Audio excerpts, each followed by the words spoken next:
Assalamualaikum warahmatullahi wabarakatuh. Hari ini kita akan membahas tentang materi 2, yaitu iklan, slogan, dan poster.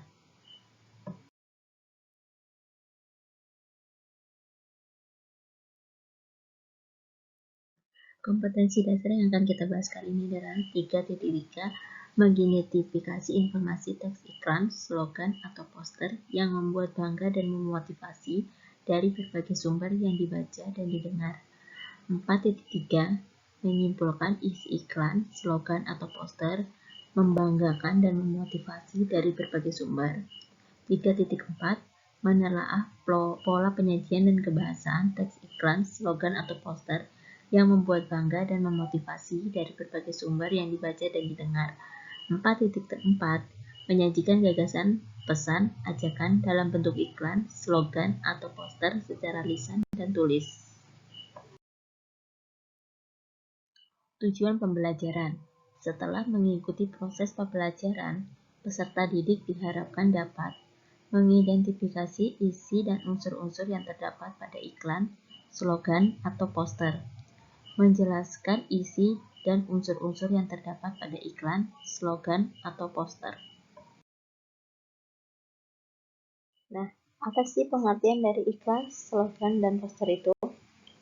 Iklan atau dalam bahasa Indonesia formalnya disebut sebagai pariwara, secara umum dapat diartikan sebagai pemberitahuan yang bertujuan untuk mendorong atau membujuk khalayak, atau bisa juga sebagai pesan promosi suatu benda atau barang.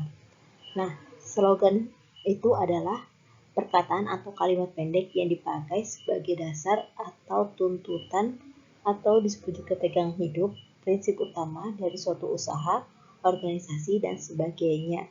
Slogan sering pula disebut sebagai moto atau semboyan. Nah, kalau poster adalah plakat atau kata-kata dan gambar yang dipajang di tempat-tempat umum. Poster hampir sama dengan iklan, yakni pemberitahuan suatu ide, hal baru, atau hal penting kepada khalayak. Poster mengandalkan perpaduan gambar dan kata-kata. Poster biasanya dipasang di tempat-tempat umum. Pola penyajian dan ciri kebahasaan iklan, slogan, dan poster. Dalam teks iklan, slogan, atau poster, biasanya terdapat judul, nama produk dan jasa, adanya deskripsi atau penjelasan terhadap produk atau jasa yang ditawarkan. Nah, sedangkan ciri kebahasaan teks iklan, slogan, atau poster biasanya menggunakan kalimat persuasif atau kalimat yang memiliki unsur membujuk dan meyakinkan pembaca agar melaksanakan atau menerima gagasan penulis terhadap suatu hal. Selanjutnya, menggunakan subjek orang pertama. Teks iklan, slogan, atau poster biasanya menggunakan subjek orang pertama tunggal atau jamak seperti aku, saya, dan kami untuk menggantikan pihak atau instansi. Yang terakhir, menggunakan bahasa komunikatif. Komunikatif adalah bahasa yang mudah dipahami, dicerna, dan dimengerti oleh pembaca. Fungsi dan tujuan iklan, slogan, atau poster. Iklan, slogan, atau poster bertujuan untuk membujuk khalayak berbuat sesuatu, entah membeli atau menurutinya. Sedangkan fungsi iklan, slogan, atau poster adalah sebagai wadah informasi mengenai suatu hal, sebagai alat komunikasi antara penulis iklan, slogan, atau poster dengan pembaca. Unsur-unsur pembentuk iklan, slogan, atau poster yaitu 1. Sumber adalah pemasang iklan yang berinisiatif dan penyandang dana dari pemasangan suatu iklan. 2. Pesan adalah informasi yang disampaikan, wujudnya bisa berupa pesan verbal dan pesan nonverbal. 3. Media adalah sarana yang digunakan, misalnya media cetak, elektronik, dan sarana-sarana lainnya. 4. Penerima adalah individu atau kelompok masyarakat yang menjadi sasaran atau objek iklan. 5. Efek adalah perubahan yang terjadi pada diri penerima, baik itu dalam aspek sikap, pola pikir, perilaku, kebiasaan, dan pola hidup. 6.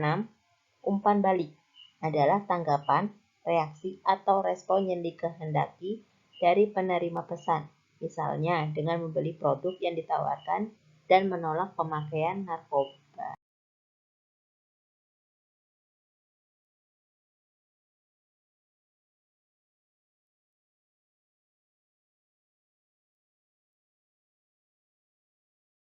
Contoh iklan, slogan, dan poster. Berikut ini adalah contoh-contoh iklan. Yang pertama, contoh iklan niaga. Yang kedua, contoh iklan produk makanan. Yang ketiga, contoh iklan makanan ringan. Berikut ini adalah contoh-contoh slogan. Yang pertama, pendidikan adalah jalan, bukan tujuan. Ini merupakan salah satu contoh slogan dalam bidang pendidikan. Yang kedua, tidak ada kata terlambat dalam kamus mencari ilmu. Ini juga termasuk slogan dalam bidang pendidikan. Yang ketiga, investasi itu penting, termasuk untuk kesehatan. Nah, ini termasuk slogan dalam dunia kesehatan. Yang keempat, tidak ada kata menyerah bagi seorang pemenang. Ini merupakan contoh slogan dalam bidang motivasi. Yang kelima, bikin ngumpul jadi seru. Ini merupakan contoh slogan untuk makanan ringan. Berikut ini adalah contoh-contoh poster. Yang pertama, jangan jadikan aku seperti sampah. Bersihkan bumi karena bumi hidup kita. Nah, ini merupakan contoh poster lingkungan. Nah, yang kedua, buku adalah jendela dunia. Ini merupakan contoh poster dalam bidang pendidikan. Sekian penjelasan singkat tentang materi iklan, slogan, dan poster. Semoga penjelasan kali ini dapat bermanfaat bagi kalian dan tetap semangat belajar meskipun belajar di rumah. Wassalamualaikum warahmatullahi wabarakatuh.